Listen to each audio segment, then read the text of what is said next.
শেরপুর নকলা উপজেলার ৮ নং চরষ্টদর ইউনিয়নের দেবুয়ারচর গ্রাম। এই গ্রামটি সবচেয়ে অবহেলিত, অথচ এর ওপর দিয়ে কয়েক হাজার লোক প্রতিদিন যাতায়াত করে। উৎপাদিত কৃষি পণ্য যোগাযোগের অভাবে অর্ধেক দামে বিক্রি করতে হয়। এই অঞ্চলের মানুষের চলাচলে দুর্দশার কথা চিন্তা করে এলাকার প্যানেল চেয়ারম্যান এবং সমাজসেবক ইয়াসিন আলী দেবুয়ারচর তোতামিয়ার বাড়ি থেকে পাকা সড়ক পর্যন্ত ১৫০০ মিটার একটি রাস্তা মাটি ধারা ভরাট করে দেন। সেই সাথে ৮ নং চরষ্টদর ইউনিয়নের সরকারের দেওয়া গুচ্ছগ্রাম, সেখানে অসহায়দের বসবাস, সেই গুচ্ছগ্রামে মাটি দিয়ে ভরাট করার ফলে ১৫টি অসহায় পরিবার সেখানে স্থায়ীভাবে বসবাস করতে পারছে। সেই সাথে কৃষকরা তাদের উৎপাদিত কৃষি পণ্য উৎপাদন করে সহজেই শেরপুর, জামালপুর, ময়মনসিংহ, ঢাকা নিয়ে যেতে পারবেন। এখন পাকা সড়কের দাবি জানিয়েছেন এলাকাবাসী।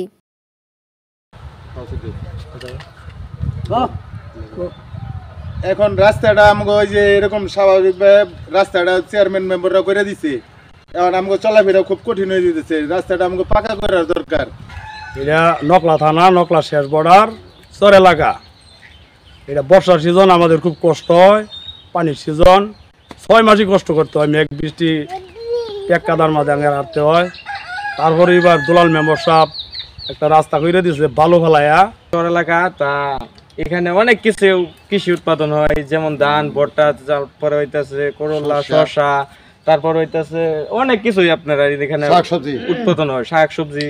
তা আসলে আমাদের রাস্তার যে অবস্থা দেখতে পারতেছেন আপনারা, মানে কি রাস্তাটা এরকম হয়ে রয়েছে যে একটা গাড়ি নিতে গেলেও নিম্নত ৫ জনে ঠেলা দিতে হয়। এটা নকলা উপজেলা শেষ সীমানা দেবুয়ারচর। এই আমাদের প্যানেল চেয়ারম্যান, দুলাল চেয়ারম্যান এই দেবুয়ারচরের রাস্তার উন্নয়নের কাজ করছে। আরো রিপোর্ট করেছেন শেরপুর প্রতিনিধি ইউসুফ আলী মন্ডল, NAN TV।